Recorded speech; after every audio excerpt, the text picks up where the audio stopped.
Jadi pada video kali ini kami akan menjelaskan tentang apa itu konsep interdisipliner dalam pendidikan, apa saja komponen dalam proses pendidikan, dan bagaimana hubungan antar komponen pendidikan. Selanjutnya, pengertian interdisipliner. Menurut Ivanitskaya tahun 2022, interdisipliner adalah kemampuan menggabungkan informasi, data, teknik, alat, serta teori dari dua disiplin atau lebih untuk menghasilkan pemahaman baru yang lebih terintegrasi.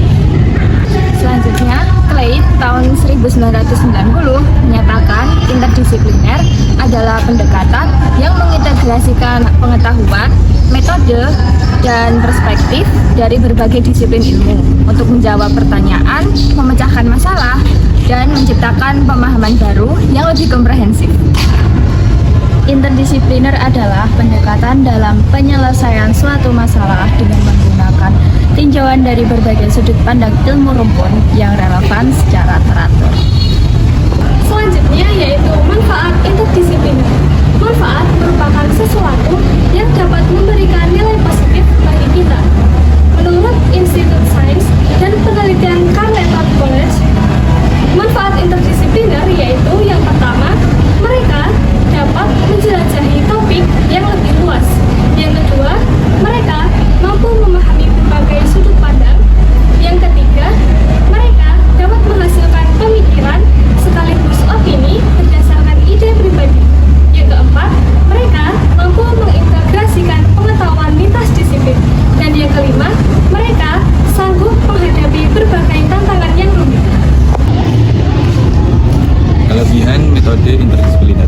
Pertama, ada pemahaman holistik, yaitu menggabungkan berbagai konsep ilmu agar memahami konsep secara mendalam. Yang kedua, ada mendorong kreativitas dan kerjasama. Tujuannya untuk menyelesaikan masalah yang lebih kompleks. Yang ketiga, ada relevan dalam dunia nyata. Tujuannya untuk mempersiapkan siswa untuk menyelesaikan masalah dalam tantangan masyarakat modern.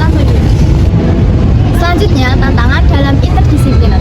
Tantangan dalam interdisipliner adalah hambatan yang muncul ketika mengintegrasikan beberapa bidang ilmu dalam pembelajaran. Pertama, membutuhkan lebih banyak waktu dan sumber daya.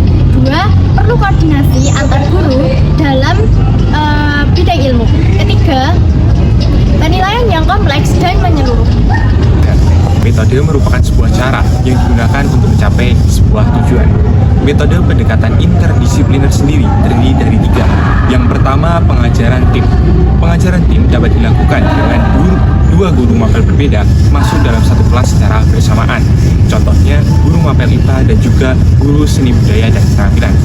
Guru mapel IPA mengajarkan mengenai perbedaan sampah anorganik dengan sampah organik, sedangkan guru seni budaya dan keterampilan mengajarkan bagaimana cara membuat kerajinan dari sampah anorganik. Yang kedua, pembelajaran tim. Pembelajaran tim dilakukan dengan menggabungkan beberapa mapel yang berbeda dalam satu tema besar. Contohnya, guru memberikan tema mengenai keluarga.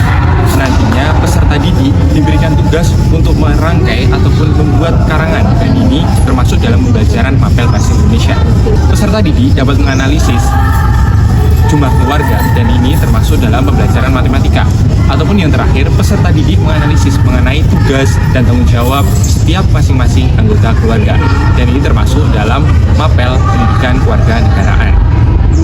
Yang ketiga adalah pembelajaran berbasis proyek. Biasanya pembelajaran berbasis proyek dilakukan dalam jangka waktu tertentu dan mempunyai batas.